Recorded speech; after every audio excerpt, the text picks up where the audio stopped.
जब भी हम एक बड़ी वेबसाइट को मैनेज करते हैं या हम एक बड़ी वेबसाइट बनाना चाहते हैं तो हमारे पास डिफरेंट टीम मेंबर्स होते हैं।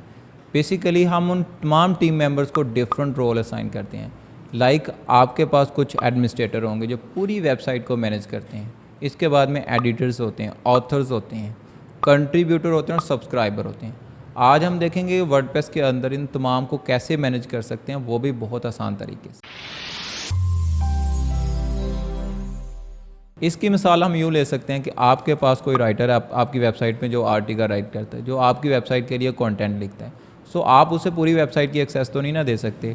अगर आप उसे पूरी वेबसाइट की एक्सेस देंगे तो आपकी वेबसाइट में कहीं पे कोई भी चीज़ चेंज कर सकता है। लाइक वो प्लगइन्स के बारे में नहीं जानता, थीम्स के बारे में नहीं जानता, तो उसमें चेंजिंग कर देगा तो आपकी पूरी वेबसाइट में मसला आ सकता है।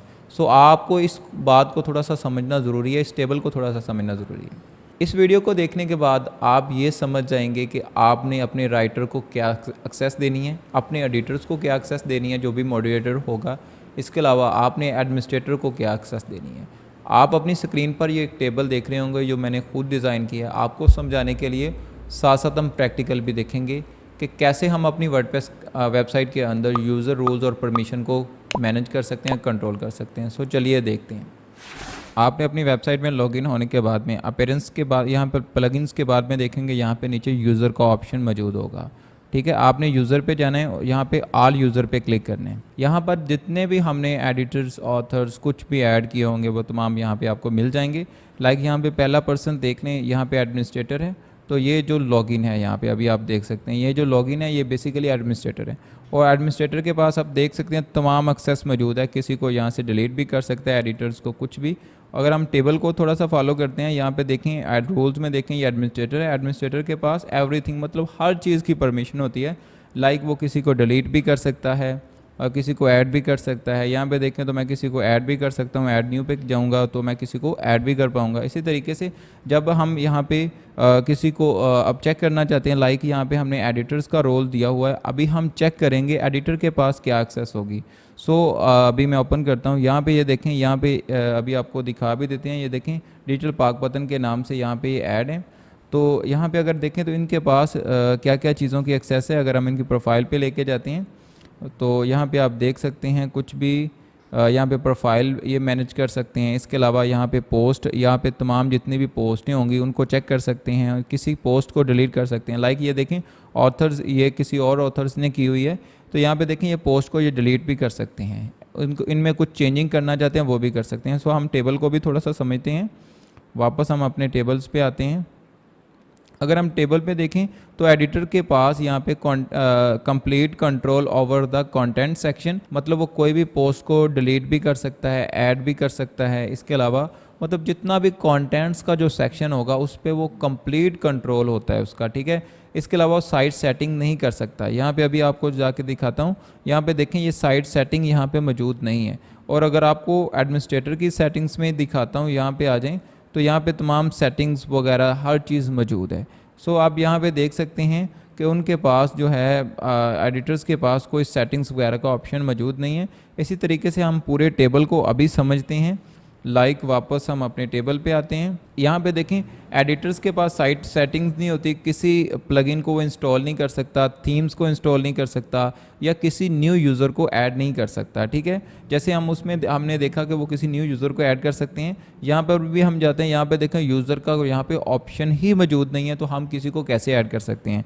इसके बाद में हम वापस आते हैं अपने टेबल पर, समझते हैं कि ऑथर्स के पास भी इसी तरीके से यहाँ पे देखें right, delete, edit and publish there own post, मतलब ये सिर्फ़ और सिर्फ अपनी पोस्ट को एडिट कर सकता है, डिलीट कर सकता है या राइट कर सकता है। ठीक है, अभी हम इसी यूज़र को यहाँ पे चेंज करेंगे, इसको हम ऑथर्स में कन्वर्ट करेंगे, फिर आपको दिखाते हैं कि इसमें क्या क्या चेंजिंग आती हैं। यहाँ पे जैसे ही हम इसको यहाँ पे नीचे आते हैं, ये देखें एडिटर्स है, तो मैं यहाँ पे इस टाइम एडमिनिस्ट्रेटर की प्रोफाइल खोल के बैठा हूँ। यहाँ पे मैं इसे बना दूँगा, अभी जो है ऑथर्स बना दूँगा और यहाँ पे वापस हमने अपडेट यूज़र पे क्लिक करना है। जैसे हमने क्लिक किया दोबारा हम अपनी प्रोफाइल पे आते हैं और अभी यहाँ पे ये देखें, यहाँ पे पहले एडिटर्स के पास यहाँ पे देखें पोस्टों की एक्सेस मौजूद थी, लेकिन हमने इसको ऑथर बनाया तो ये सिर्फ अपनी पोस्टों को ही एक्सेस कर सकता है। सो यहाँ पे इसको जैसे रिफ़्रेश करूँगा अपने ब्राउज़र को तो यहाँ पे देखें ये सिर्फ व्यू कर सकता है, इसके अलावा ये यहाँ पे पोस्टों को डिलीट नहीं कर सकता, क्योंकि जो इन्होंने अपनी पोस्टें की होंगी उसको ये एडिट कर सकते हैं,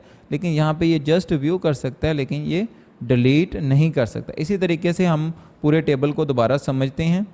हमने ऑथर्स के रूल को देखा, एडिटर्स के रूल को देखा। इसी तरीके से ये देखें, ये क्रिएट न्यू कैटेगरीज क्रिएट नहीं कर सकता। ये देखें यहाँ पे डोंट हैव परमिशन में देखें तो ये कैटेगरी क्रिएट नहीं कर सकता। मॉडरेट, अप्रूव या डिलीट, किसी कमेंट को डिलीट नहीं कर सकता, अप्रूव नहीं कर सकता, ठीक है। इसी तरीके से जो साइट सेटिंग्स नहीं, ऑल एडिटर्स है, मतलब जितने भी यहाँ पे इसके पास एक्सेस नहीं होंगी वो इसके पास भी नहीं होंगी, लेकिन ये इसके इजाफी, ये मतलब ये कैटेगरी वगैरह भी ये क्रिएट कर सकता, लेकिन ये नहीं क्रिएट कर सकता था, ठीक है। एडमिनिस्ट्रेटर का सबसे बड़ा रोल होता है, एडिटर का, उसके बाद में फिर ऑथर्स का, फिर कंट्रीब्यूटर आता है। कंट्रीब्यूटर क्या कर सकता है, यहाँ पे मैं आपको दिखाता हूँ। कंट्रीब्यूटर का अगर हम देखते हैं तो कंट्रीब्यूटर में देखें new post and edit their own post, ये न्यू पोस्ट कर सकता है अपनी, या अपनी की हुई पोस्ट को एडिट कर सकता है, ठीक है। कैन नॉट अपलोड फाइल, मतलब यहाँ पे ऑथर्स के पास ये एक्सेस थी कि वो अपनी फाइल्स को, अपनी इमेजेस को अपलोड कर सकता था, लेकिन ये इसमें ये यूज़र जो कंट्रीब्यूटर होगा वो अपनी इमेजेस को भी अपलोड नहीं कर पाएगा। इसके अलावा जो एडिटर और ऑथर्स के पास एक्सेस नहीं होती वो भी इसी के पास वो भी नहीं होगी, इसके साथ साथ ये इमेजेस को भी अपलोड नहीं कर पाएगा। अगर हम सब्सक्राइबर का देखें तो सिर्फ और सिर्फ ये लॉगिन टू वर्डप्रेस वेबसाइट, ये वर्डप्रेस वेबसाइट पे लॉगिन हो सकता है, अपडेट कर सकता है अपनी प्रोफाइल को, और इसके अलावा ये अपने जो पासवर्ड को चेंज कर सकता है, ठीक है। और नथिंग ऑल, मतलब इसके अलावा कुछ भी नहीं कर सकता, ठीक है। और ये जो सब्सक्राइबर का रोल था, अब आपने खुद से डिफ़ाइन करना है कि आपने अगर किसी को एडिटर्स को ऐड करने हैं तो उसको क्या क्या एक्सेस मिलेंगी। इस टेबल को हासिल करने के लिए इसका लिंक नीचे डिस्क्रिप्शन में दे दूंगा, आप वहाँ से जैसे ही ओपन करेंगे ये टेबल आपके पास ओपन हो जाएगा। सो आप इसको दोबारा अच्छे से रीड आउट भी कर सकते हैं और यहाँ से देख सकते हैं कि कैसे ये बेसिकली मैंने खुद डिज़ाइन किया है, और आप इसको इस जो हमारी एफ़र्ट को थोड़ा सा रीड करने के बाद में इंशाल्लाह ताला तमाम चीज़ें समझ जाएंगे। सक्सेस स्टोरी के पीछे उसके टीम मेंबर्स का बहुत बड़ा हाथ होता है। आप ये वीडियो देखने के बाद समझ चुके होंगे कि हमने ऑथर्स या एडिटर्स को कौन सा रूल्स देना है और हमने अपने राइटर को कौन सा रूल्स देना है। सो अगर आपको ये क्वालिटी कंटेंट पसंद आ रहा है तो काइंडली नीचे कमेंट भी करें, और इसके साथ साथ इस वीडियो को लाइक भी करें, और अगर आप चैनल पर नहीं हो तो आप चैनल को सब्सक्राइब भी करें। मिलते हैं नेक्स्ट वीडियो में, तब तक आप मुझे इजाज़त दें। अल्लाह हाफिज़।